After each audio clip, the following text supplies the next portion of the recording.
دابۃ الارض کے بارے میں صحیح حدیث کے بارے میں یہ بات آئی ہے کہ حضور سے پوچھا کہ حضور یہ دابۃ الارض جو قیامت سے پہلے ظاہر ہوگا یہ کیوں نکلے گا، کب نکلے گا؟ میرے آقا نے ارشاد فرمایا یہ اس وقت نکلے گا جب زمین پر کوئی امر بالمعروف کرنے والا موجود نہ ہو، جب کوئی نہی عن المنکر کرنے والا موجود نہ ہو، برائی سے روکنے والا، بھلائی کی دعوت دینے والا کوئی موجود نہ ہو۔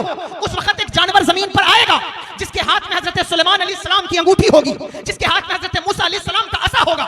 پھر وہ انگوٹھی سے لوگوں کے ماتھے پر کفر کا نشان لگائے گا اور عصے سے لوگوں کے ماتھے پر ایمان کا نشان لگائے گا۔ اس کے بعد جو مومن ہوگا وہ مومن مرے گا، جو کافر ہوگا وہ کافر مرے گا۔ پتہ چلا کہ جب تک بھلائی کے دعوت دینے والے لوگ موجود ہیں زمین سلامت ہے، جب تک برائی سے روکنے والے لوگ موجود ہیں زمین سلامت ہے۔ اگر یہ موجود نہ ہو، علماء کی جماعت ختم ہو جائے گی، قیامت برپا ہو جائے گی۔ اس لیے اپنے علماء کی، اپنے حفاظ کی توقیر کرو، ان کی تعظیم کرو، ان کی بے قدری نہ کرو، ان کی بے توقعی نہ کرو، ان کی رسوائی کے اسباب نہ پیدا کرو۔ لوگ کہتے ہیں ہمارے حافظ صاحب تو ایسے ہی ہیں، ہمارے مولانا صاحب تو ایسے ہی۔ جس مسجد کے آپ مقتدی ہیں، جو مدرسہ آپ کے گاؤں میں ہے، جو بھی عالم دین ہے، ہو سکتا ہے اس کی کچھ عادت و اطوار آپ کو اچھی نہ لگتی ہو، لیکن اس کا علم تو کام کا ہے، اس سے تو آپ استفادہ کر سکتے ہیں۔ اس نے جو قرآن پڑھا ہے وہ علم تو کام کا ہے، اس نے جو قرآن کا علم حاصل کیا ہے وہ تو کام کا ہے۔ یہی وہ چیزیں ہیں جس کی بنیاد پر، ان کی توقیر اور تعظیم کی بنیاد پر اللہ اکبر کبیرہ، اللہ نے لوگوں کی بادشاہی کو بچائے رکھا ہے، اللہ نے لوگوں کی عزت و آبرو کو بچائے رکھا ہے۔ اگر ان کی بے توقیری آپ شروع کر دیں، ان کی ناقدری شروع کر دیں، نہ آپ کا سرمایہ بچے گا، نہ آپ کی عزت بچے گی، نہ آپ کی دولت بچے گی، کچھ بھی نہیں بچے گا۔ اس لیے اپنے علماء کی قدر کریں، ان کو ہلکا مت جانے کہ یہ گلی میں گھومنے والے بچے، یہ جو لنگی پہن کر، کرتا پہن کر گھومتے ہیں، ہم ان کی تعظیم کریں، ہم ان کی عزت کریں۔ میں تو حاجی ہوں، میں نے تو عمرہ کیا ہے 10 مرتبہ، تو میں کیوں ان کی عزت کروں؟ نہیں، آپ غور کریں اور سوچیں، ان کی تعظیم اور ان سے محبت، خدا کی قسم اللہ تبارک و تعالیٰ اس بندے کو دنیا اور آخرت کی کامیابی عطا فرماتا ہے جو نبی کے وارثوں کی تعظیم کرتا ہے۔ اس لیے ان مدرسے کے طلبہ کو ہلکا مت جانیے، ہلکا مت جانیے۔ چند باتیں مجھے کرنی ہے، میں ختم کر رہا ہوں، بس ان کو آپ ہلکا مت جانیے۔ بہت بڑا نام ہے بادشاہوں میں محمود غزنوی کا، سنا ہے آپ نے یا نہیں؟ بہت بڑا نام ہے۔ آج کل تو اگر آپ مغلیہ سلطنت کے بادشاہوں کا نام لیں، خاندان غلامہ کا، تو لوگ پریشان ہو جاتے ہیں کہ پتہ نہیں اب یہ کیا بولیں گے۔ ان کے بہت بڑا نام ہے اس کا۔ اس کو زندگی میں 3 کنفیوژن ہمیشہ تھے، ہمیشہ وہ 3 چیزوں کے بارے میں کنفیوز تھے کہ پتہ نہیں میں جنت میں جاؤں گا یا نہیں جاؤں گا۔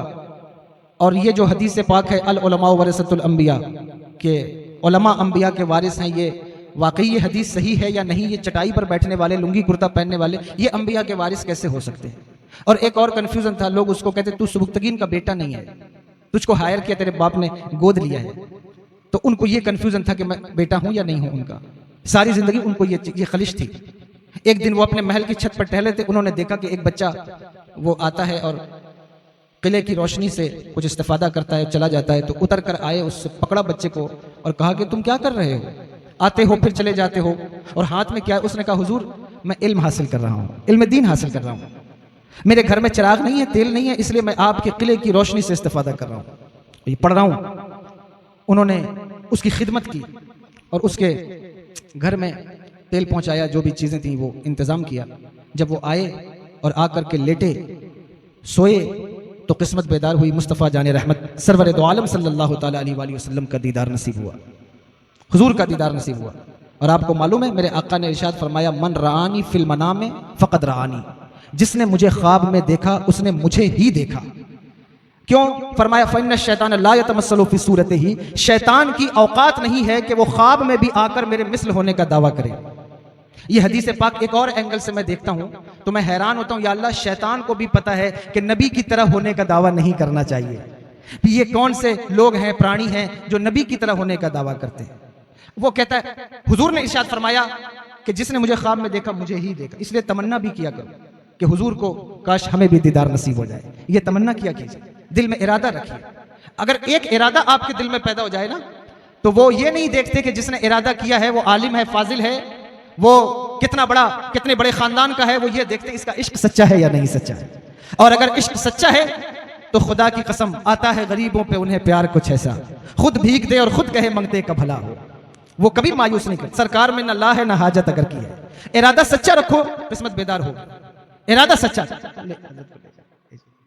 مرید کرنا ہے، ارادہ سچا رکھو، بس ارادہ سچا رکھو، تو پھر یہ حسرت بھی پوری ہو جائے گی، یہ حسرت بھی پوری ہو جائے گی۔ اس لیے اپنا ارادہ رکھو کہ یا رسول اللہ صلی اللہ علیہ وسلم، محفلیں سجاتے ہو، میلاد کرتے ہو، ارادہ کبھی دل میں خیال آتا ہے کہ یہ جو محفل سجائی ہے یہ اس لیے سجائی ہے کہ حضور تشریف لائیں؟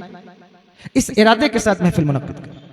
یہ وہ ارادے ہیں، نیتیں ہیں جن سے محفلوں میں برکات پیدا ہوتی ہیں۔ اب محفلوں میں برکتیں نہیں رہ گئی ہیں، میں برکت کا انکاری تو نہیں ہوں، لیکن وہ برکتیں جو پہلے ہمیں حاصل تھیں وہ اب برکتیں محفلوں کی نہیں۔ وجہ یہ کہ سال میں 1 جلسہ 2 جلسہ ہوتا تھا۔ بولیے ہمارے یہاں دیوسر میں میرا خیال ہے کہ شاید 1-2 جلسہ ہوتا رہا آج سے 10 سال پہلے، یا 2-3 کہہ سکتے ہیں آپ۔